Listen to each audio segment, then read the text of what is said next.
sick children in the day program for eating disorders there. So I'm going to introduce the evening and introduce our speakers, and then we'll have a listen to each of the speakers talking about their area of expertise, and then we'll have a break for refreshments, which are over at the side there.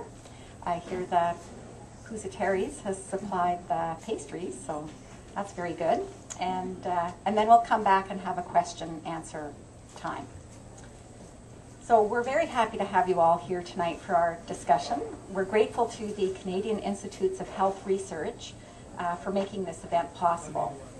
The Canadian Institute for Health Research was created in the year 2000. Its annual budget is almost $925 million. And its mandate is to excel according to internationally accepted standards of scientific excellence in the creation of new knowledge and its translation into improved health for Canadians, more effective health services and products, and a strengthened Canadian healthcare system.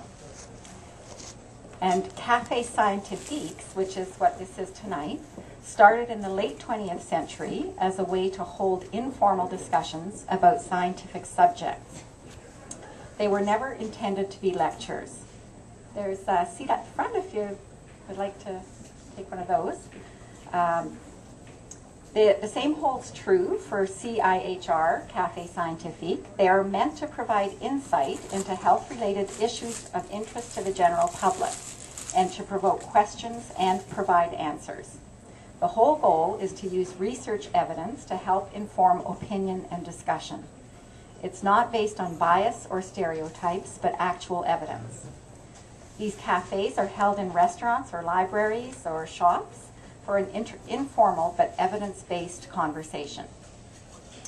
So tonight, our panel of experts includes Pat Colton, who's going to be talking about what is an eating disorder, what do we know about what contributes to the development of an eating disorder, and what kind of difficulties can arise as a result. Marion Olmstead, who is going to talk about what we know about treatments that work. And Terry Marcus, we're still waiting for her arrival. She must be stuck in traffic. But she is going to be talking about what is the experience of families and friends of a person with an eating disorder, and how can you support and help this person. And Margaret Powell is going to talk about how individuals can access help. And she's going to tell us specifically about Sheena's Place. First question really is, what is an eating disorder? And the place that I would start with is to say that really, for all of us, our eating behavior and our attitudes towards food and eating are on a continuum. And so what that means is that there's not kind of one version of how people nourish themselves and the way they think about food and their weight, but that really it varies broadly in the population. Treatments that I'm going to talk about are mostly psychological, and really the kind of treatment that is best for a person depends what their situation is and what stage they're at in terms of the recovery process. So I'm sure you're probably familiar with the fact that some people with an eating disorder don't really think they have a problem. They may not be ready to acknowledge that they have a problem. Or if they know they have a problem, they may feel discouraged or hopeless about changing things. Treatments are right over there by the big green. Anorexia can be a fatal illness, and that with severe loss of fat, there can be a loss of brain function. And so connected with that, is it possible to force children, teens into treatment, and if and when is it possible to force adults into treatment? And if there is a point of no return? And is there a point of no return? I can say about children and teens that as a matter of course, they're actually coerced into treatment by their parents. So I have been working in the day program at Sick Kids for almost 10 years, and I could maybe say that 2 or 3 of the patients who come there in that time have come on their own volition.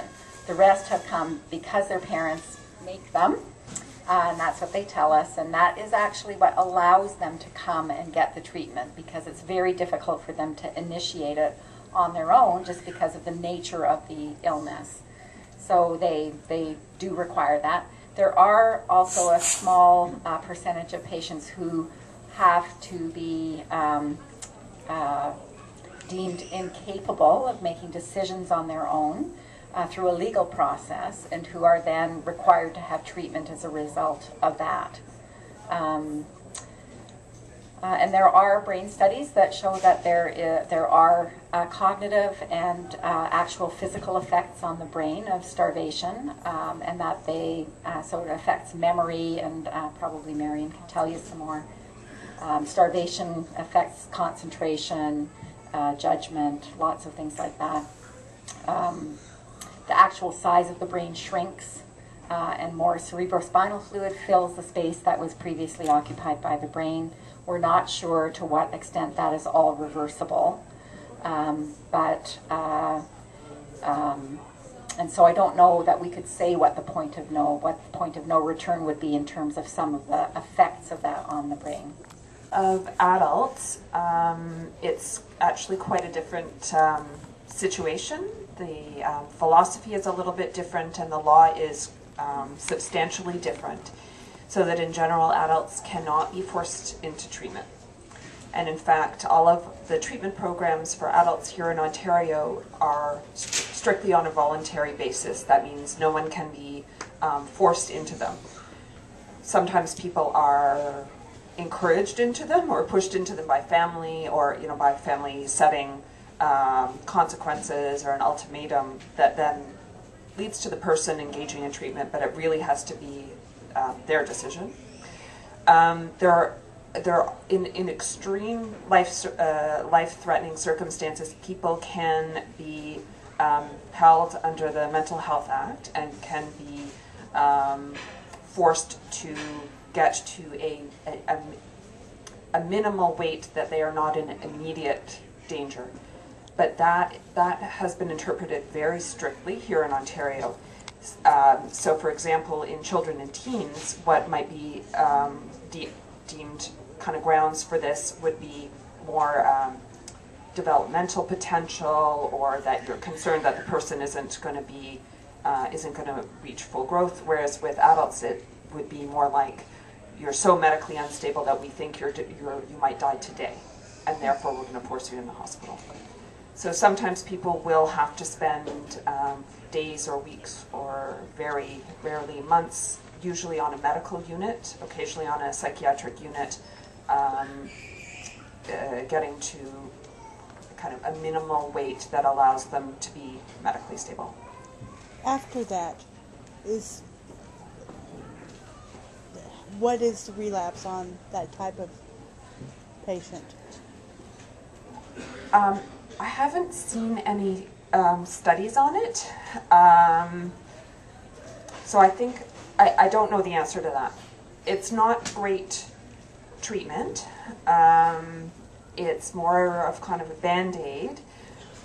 That being said, I've certainly worked with some individuals who've been in those extreme circumstances and have gone on to engage in treatment and to recover.